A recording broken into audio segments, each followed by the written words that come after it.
প্রিয় দর্শক, রাষ্ট্রপতি মোহাম্মদ শাহাবুদ্দিন সাহেবের যে পদত্যাগ, এটা এখন সময়ের ব্যাপার।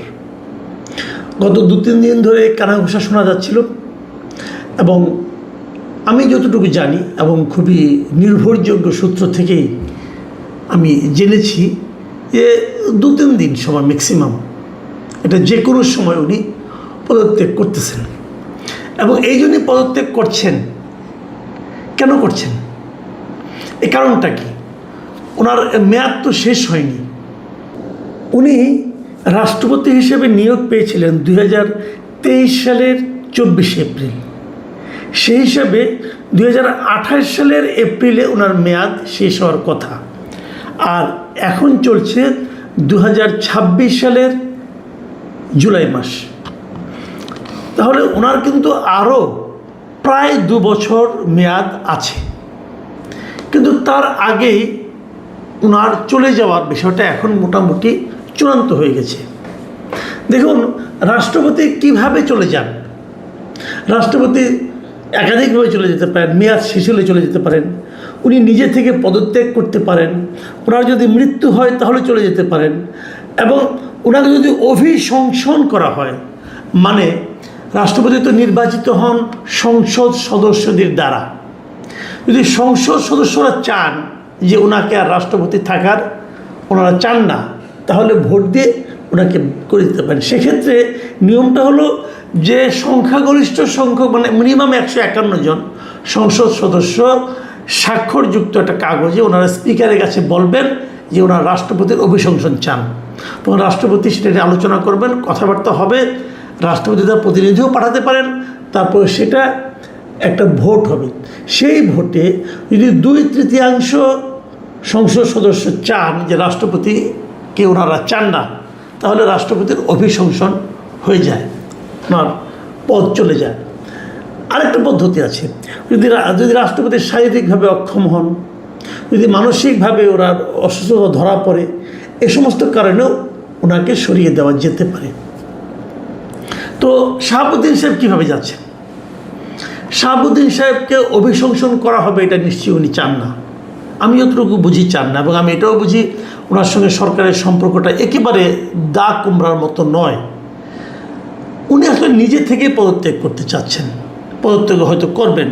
উনি এর আগেও একবার বলেছিলেন যদি এই সরকার তাকে রাষ্ট্রপতি হিসেবে না চায় তাহলে উনি থাকবেন না। মানে এটাই স্বাভাবিক, কারণ উনি ঝগড়াঝাটি করে থাকতে চাচ্ছেন না, উনি মান সম্মান নিয়ে যেতে চাচ্ছেন।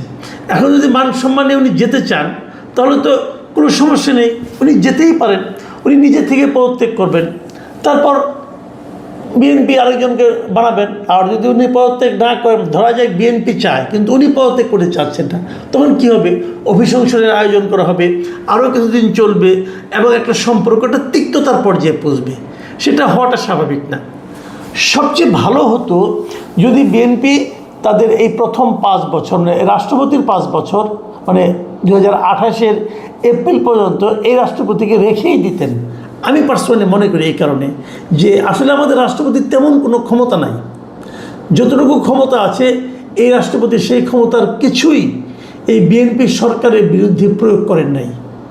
বিএনপি সরকার যা যা বলেছেন উনি তাই করেছেন। এমনকি জাতীয় সংসদের রাষ্ট্রপতি যে প্রথম ভাষণ, সেই ভাষণেও কিন্তু উনি বিএনপি যেভাবে চেয়েছেন সেভাবেই দিয়েছেন। এবং সেখানে তাকে যারা রাষ্ট্রপতি বানিয়েছিল যে সংসদ, মানে শেখ হাসিনার সংসদ, সেই শেখ হাসিনার সমালোচনা কিন্তু ওখানে করেছেন। আজীবন আওয়ামী লীগ করা এই ভদ্রলোক, যদিও রাষ্ট্রপতি হওয়ার সঙ্গে সঙ্গে তার কোনো দলীয় পরিচয় থাকে না, সে কারণে তারপরেও কিন্তু উনি এটা করেছেন। এটাকে আমি খুবই পজিটিভভাবেই দেখি, কারণ বিএনপির সঙ্গে তার সম্পর্কের যে একটা পজিটিভ একটা চেহারা, এটা এই ঘটনার মাধ্যমে প্রকাশিত হয়েছে। সে কারণে আমার ধারণা ছিল যে বিএনপি ওনাকে রেখেই ওনার মেয়াদকালটা পূর্ণ করতে দিবেন। এতে বরং বিএনপির উদারতার একটা প্রমাণ আসত। বিএনপি যে আসলে একটা গণতান্ত্রিক ধারা অব্যাহত রাখতে চায় সেটা এখানে প্রমাণিত হতো। বিদেশে অনেক উদাহরণ আছে, যেমন আমি একটা ছোট্ট উদাহরণ দিয়ে বলি যে ভারতে কংগ্রেসের সর্বশেষ রাষ্ট্রপতি ছিলেন প্রণব মুখার্জি। 2014 সালে যখন নাকি বিজেপি গভর্নমেন্ট আসে, তখনও কিন্তু প্রণব মুখার্জির মেয়াদ শেষ হয় নাই।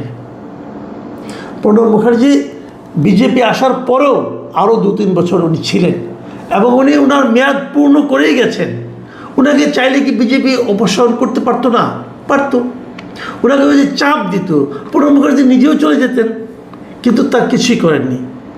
বিজেপি ওনার সঙ্গেই সংসার করেছেন বলবো আর কি। এবং উনিও বিজেপিকে বিব্রত করার মতো তেমন কিছু করেননি, কারণ রাষ্ট্রপতির পদটা হয় সাধারণত অরাজনৈতিক। অরাজনৈতিক এই অর্থে তিনি যে দলই করুন না কেন, যেই মুহূর্তে উনি রাষ্ট্রপতি হবেন সেই মুহূর্তে উনি দলের সঙ্গে সম্পূর্ণ সম্পর্ক ছিন্ন করে তারপরে এখানে আসবেন। এটাই নিয়ম, বাংলাদেশেও এটাই নিয়ম। তো সেই হিসাবে শাহাবুদ্দিন সাহেব একজন অরাজনৈতিক ব্যক্তি। কিন্তু আমরা দেখলাম যে বছর না পেরোতে, মানে 6 মাস পার না হতেই বিএনপি ওনাকে আর সহ্য করতে পারছেন না। কেন পাচ্ছেন না? যতটুকু আমি জেনেছি বিভিন্ন সোর্স থেকে, অনেকগুলি কারণ আছে। মূল যে কারণটা আমি মনে করি সেটা আমি একটু পরে বলছি, আমি ছোটো কারণগুলো আগে বলি। বিএনপির দলের মধ্যে ওনাকে নিয়ে আপত্তি উঠেছে। তারা আর চাচ্ছেন না যে শাহাবুদ্দিন সাহেব রাষ্ট্রপতি হিসেবে কন্টিনিউ করুক, যে কারণে দলের যিনি মানে চেয়ারপারসন আছেন তিনিও দলের যারা সংখ্যাগরিষ্ঠ মতামত যেগুলো আছে সেই মতামতকে অনার করতে চাচ্ছেন। এটা একটা বিষয়। বিএনপির অনেক কেন্দ্রীয় নেতা যারা নাকি আশা করছেন, তাদের মূল্যায়নও ঠিকমতো হয়নি, অনেকে ভাবছেন তাদেরকে রাষ্ট্রপতি করা যেতে পারে। বিএনপি তো অনেক দিন ধরে অনেকেই করছেন, তারাও তো একটা কিছু প্রতিদান চাইবেন। তো সেখান থেকেও রাষ্ট্রপতি পদের জন্য কিছু প্রার্থী আছেন, তারাও ভাবছেন যে এই রাষ্ট্রপতি থাকলেও তো আমি আরও 2 বছর আমাদের কোনো চান্স নাই, ওই চান্সটাও ওনারা নিতে চাচ্ছেন। আরেকটা কথা যেটা শুনেছি সেটা হলো যে জামায়াতে ইসলামও নাকি এই রাষ্ট্রপতি কন্টিনিউ করুক, এটা চায় না। এটা তো তারা অনেক আগের থেকে চায় না। জামাত, এনসিপি অনেক দিন ধরে তারা চায় না। এনসিপি তো রীতিমতো আন্দোলন বন্ধ করেছিল রাষ্ট্রপতিকে নামিয়ে দেওয়ার জন্য অন্তর্বর্তীকালীন সরকারের সময়, সেটা সম্ভব হয়নি বিএনপির কারণে। তো কোনো পলিটিক্যাল পার্টি ওনাকে রাষ্ট্রপতি হিসেবে থাকুক এটা চায় না। কেবল বিএনপি, বিশেষ করে তারেক রহমান চাইতেন বলে উনি এতদিন ছিলেন। এখন যদি রাষ্ট্রপতি পদত্যাগ করেন তাহলে উনি কী কারণ দেখিয়ে পদত্যাগ করবেন? যেহেতু শুনেছি যে উনি নিজের স্বাস্থ্যগত কারণ দেখিয়ে পদত্যাগ করবেন। স্বাস্থ্যগত কারণটা কী হতে পারে? আপনারা মনে করতে পারবেন যে এ বছরেরই মে মাসের 9 তারিখে উনি লন্ডন গিয়েছিলেন ওনার চিকিৎসার জন্য।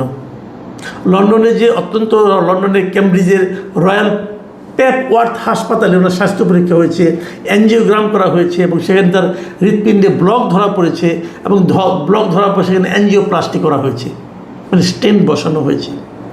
এটা কি চিকিৎসা তো ওনার হয়েছে হার্টের। কিন্তু এই হার্টের চিকিৎসার বাইরেও ওনার আরও কিছু রোগ আছে বলে আমি জানতে পেরেছি এবং ওনাদের মানে খুব ঘনিষ্ঠ কিছু লোকের কাছ থেকে আমি জেনেছি যে ওনার এই মুহূর্তে যে রোগটা নিয়ে উনি খুব বিব্রতকর অবস্থা আছেন সেটা হলো অটোনমিক নিউরোপ্যাথি বলে এই রোগটাকে। এই অটোনমিক নিউরোপ্যাথি হলো মানে নিউরোলজিক্যাল একটা রোগ। ওনার শরীর মাঝে মাঝে খুব কাঁপতে থাকে এবং উনি মাঝে মাঝে নাকি অচেতনও হয়ে যান। এটা যে হয়ে যায় এটা আমি ওনার কাছ থেকেও জেনেছি একবার। কিছু কিছু সময় ডিমনেশিয়ার মতো প্রভাব ওনার পড়ে, অনেক কিছু ভুলে টুলে যান। তো এরকম একটা শারীরিক অবস্থাও কিন্তু ওনার আছে। এই শারীরিক অবস্থা নিয়ে উনি যে খুব একটা স্বাচ্ছন্দ্য বোধ করছেন তাও নয়। লন্ডন গিয়েছিলেন চিকিৎসার জন্য, সেটা তো হার্টের চিকিৎসা হয়েছে এবং সেই যাওয়া নিয়েও আমি যতটুকু শুনেছি সরকারি দলের মধ্যে এক ধরনের কানাঘুষা যে কেন এত টাকা খরচ করে লন্ডন যেতে হলো, অ্যাঞ্জিওপ্লাস্টি তো আমাদের দেশেও করা যায়। তো এটা নিয়ে উনি বিব্রত যে উনি রাষ্ট্রপতি হিসেবে গিয়েছেন, সেটা নিয়ে কানাঘুষা হচ্ছে, ওনার জন্য তো বিব্রতকর। তো উনি চাচ্ছেন হয়তো, এমন যতটুকু শুনেছি যে উনি রাষ্ট্রপতি হিসেবে পদত্যাগ করার পর সপ্তাহখানেক দেশে থাকবেন, তারপরে চিকিৎসা বাইরে যাবেন, সিঙ্গাপুরে অথবা অন্য কোথাও যে চিকিৎসা করাবেন, এরকম কথাও শুনেছি। যাই হোক, মোদ্দা কথা হচ্ছে আমরা আমাদের রাষ্ট্রপতি শাহাবুদ্দিন আহমেদ সাহেবকে হয়তো আর পাচ্ছি না। আমাদের জন্য উনি ছিলেন আমাদের দেশের 22তম রাষ্ট্রপতি। আমরা 23তম রাষ্ট্রপতির জন্য অপেক্ষা করব। কিভাবে হবে এইটুকু বলে শেষ করি আলোচনাটা। যেটা হবে, প্রথমত যেটা হতে পারে যে উনি চলে যাওয়ার পর আমাদের যিনি স্পিকার আছেন তিনি ভারপ্রাপ্ত রাষ্ট্রপতি হবেন, উনি রাষ্ট্রপতি হিসেবে দায়িত্ব পালন করবেন। তারপর হয়তো একটা নির্বাচনের মাধ্যমে একজন স্থায়ী রাষ্ট্রপতি নিয়োগ করা হবে। এরই মধ্যে বেশ কয়েকজনের নাম শোনা যাচ্ছে তালিকায় যারা আছেন যে কাদেরকে করা হতে পারে। এবং খুব বিস্ময়কর হলো বেশ কয়েকজন পলিটিশিয়ানের পাশাপাশি একজন আমলার নাম শোনা যাচ্ছে। মানে আমি এতে খুবই হতাশ এবং বিস্মিত হয়েছি। এবং সে আমলায় এখনও উনি কিন্তু মন্ত্রী পরিষদ সচিব হিসেবে কাজ করছেন, ডক্টর নাসিমুল গনি। ওনার খুব একটা সুনাম আমি শুনিনি, রাজনৈতিকভাবে যে ওনার খুব একটা সুনাম শোনা গেছে এটা আমি শুনিনি। বরং হিজবুত তাহরিরের সঙ্গে, নিষিদ্ধ সংগঠন, তার সঙ্গে ওনার একটা সম্পর্ক ছিল বলে এক ধরনের কিন্তু আলোচনা আছে। তো তাকে শোনা যাচ্ছে উনি নাকি জামাতের পছন্দ, অথবা উনি নাকি যুক্তরাষ্ট্রের পছন্দ, এই ধরনের কিছু কথা আকাশে বাতাসে শুনি আর কি। তো এটা যদি হয়, বাংলাদেশে কোনো কিছুই অসম্ভব না, এটা সব সম্ভবের দেশ। যদি এটা হয়, আমি মনে করি এটা বিএনপির জন্য হবে খুবই ঝুঁকিপূর্ণ একটা কাজ। কারণ বিএনপি এরই মধ্যে বেশ কিছু কাজ করেছেন, বিশেষ করে ওনার পররাষ্ট্রমন্ত্রী নিয়োগ করাটা, এই ডক্টর খলিলকে, এটা নিয়ে কিন্তু বিএনপিকে এখনও হয়তো কিছু টের পাচ্ছেন না। দেখবেন সামনের দিনগুলিতে এটা নিয়ে বড় একটা প্রশ্নের মুখে বিএনপিকে পড়তে হবে। আর যদি নাসিমুল গনিকে করা হয় রাষ্ট্রপতি, তো সেটা একটা ভয়ঙ্কর পরিণতি পাবে বলে আমার মনে হয়। আবার এমনও হতে পারে সরকার যদি মনে করে ভয়ঙ্কর পরিণতি হোক, আমরা চ্যালেঞ্জটা গ্রহণ করলাম, তাও হতে পারে তারা চ্যালেঞ্জ গ্রহণ করলেন, আমি জানি না তারা কী করবেন। কিন্তু যদি রাজনৈতিক ক্যারেক্টার হয়, সেক্ষেত্রে যাদের নাম শোনা যাচ্ছে, বিএনপির সিনিয়র যারা লিডার আছেন তাদের মধ্যে বেশ কয়েকজনের নাম শোনা যাচ্ছে। এর মধ্যে ডক্টর মোশাররফ হোসেন, খন্দকার মোশাররফ হোসেন, মির্জা ফখরুল ইসলাম আলমগীর, ডক্টর আব্দুল মঈন খান, নজরুল ইসলাম খান, এদের নাম শোনা যাচ্ছে। এদের মধ্যে এই চারজনের মধ্যে কাকে করা হবে আমি জানি না ঠিক, কিন্তু আমি ব্যক্তিগতভাবে মনে করি এদের মধ্যে আমার কাছে মনে হয় যে যাকে বানালে সব দিক দিয়ে ভালো হতে পারে, মানে আমি, এটা আমার পার্সোনাল চয়েস, এটা মানতে হবে। আবার দেখলাম মাহবুব কামাল ভাই, আমাদের একজন সিনিয়র সাংবাদিক, উনি ডক্টর মাহবুবুল্লাহর নাম বলেছেন যে তাকে বানালো নাকি ভালো হবে। তো হতে পারে, যে কাউকে হতে পারে। তবে আমি মনে করি কোনো একটা রাজনীতিতে যারা প্রবীণ রাজনীতিবিদ যারা আছেন, তাদের মাঝখান থেকে কাউকে না কাউকে বানালে সেটা হবে সবচেয়ে গ্রহণযোগ্য। এবং আমি নিজে পার্সোনালি মনে করি ডক্টর আব্দুল মঈন খান, উনি সব দিক দিয়ে আমার মনে হয় যে এই পদের জন্য সবচেয়ে ফিট লোক হবেন। কারণ ভদ্রলোক উনি অত্যন্ত শিক্ষিত, মার্জিত, এবং তার বিরুদ্ধে দুর্নীতির কোনো অভিযোগ আছে বলে আমি এখনও জানি না। মানে একজন নিষ্কলুষ টাইপের ক্যারেক্টার উনি। শারীরিক অবস্থা ওনার ভালো, শারীরিক অবস্থাটাও দেখতে হবে। খন্দকার মোশাররফ হোসেনের একটা শারীরিক অবস্থা খুবই খারাপ, যদিরাম যে নজরুল ইসলাম খানের শারীরিক অবস্থাও ভালো না। কাজেই আমি নিজে ব্যক্তিগতভাবে মনে করি যদি ডক্টর আব্দুল মঈন খানকে করা হয়, এটা তাদের নিয়ে আমি জাস্ট আমার একটা হাইপোথেটিক্যাল কথা বললাম আর কি। তবে এটা ঠিক, আমরা খুব শিগগিরই হয়তো এই সপ্তাহের মধ্যেই অথবা এক মাসের মধ্যে আমরা একজন নতুন রাষ্ট্রপতি পেতে যাচ্ছি, যিনি হবেন 23তম রাষ্ট্রপতি। এখন যে প্রসঙ্গটা বলে শেষ করব, যে কথাটা শুরুতে বলতে চেয়েছিলাম, যে শাহাবুদ্দিন সাহেবের বিদায়ের মূল কারণটা কি? ওরা কিন্তু বিএনপি 6 মাস সহ্য করলো, আর কেউ সহ্য করতে পারছে না। আমার যেটা মনে হয় সেটা নিয়ে আপনাদের সঙ্গে একটু আমি মত বিনিময় করতে চাই। সেটা হলো, আপনারা দেখেছেন কিছুদিন আগে আওয়ামী লীগের সভানেত্রী শেখ হাসিনা বলেছেন যে উনি ডিসেম্বরে দেশে আসছেন। এখন উনি ডিসেম্বরের আগে দেশে আসছেন। এখন ডিসেম্বরের আগে মানে যে কোনো সময় উনি আসতে পারেন, অথবা আসার চেষ্টা করতে পারেন, অথবা আশা নিয়ে নানা ধরনের আলোচনা হতে পারে। এই যে আওয়ামী লীগের ফিরে আসা, ফিরে আসতে চাওয়া, আওয়ামী লীগ সভানেত্রী ফিরে আসতে চাওয়া, এটা নিয়ে কিন্তু বেশ কিছু ঘটনা ঘটেছে। ভারতের ভূমিকা এখানে কি? ভারত হঠাৎ করে কেনই বা তাদের অত্যন্ত প্রভাবশালী একজন মন্ত্রীকে আমাদের এখানে হাই কমিশনের ওখানে পাঠালেন, মিস্টার দীনেশ ত্রিবেদীকে, সেটা নিয়েও এখানে আলোচনা হচ্ছে।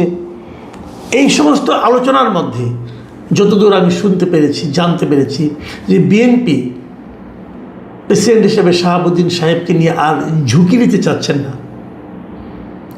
উনি মনে করছেন যে ওই আশার সঙ্গে উনি যদি প্রেসিডেন্ট হিসেবে যখন থাকেন, তখন এই ব্যাপারটা সব মিলিয়ে বিএনপির জন্য একটু ঝুঁকিপূর্ণ হতে পারে। তাহলে কি শেখ হাসিনার সেই ঘোষণা, সেটাই শাহাবুদ্দিন সাহেবের বিদায়ের জন্য মূল কারণ হয়ে দাঁড়ালো? আমরা বলতে পারবো না, কারণ এগুলি কোনো প্রমাণ নেই। তবে আলোচনাটা কিন্তু এভাবে অগ্রসর হতে থাকবে। প্রিয় দর্শক, যেটাই ঘটুক আমরা অপেক্ষা করি।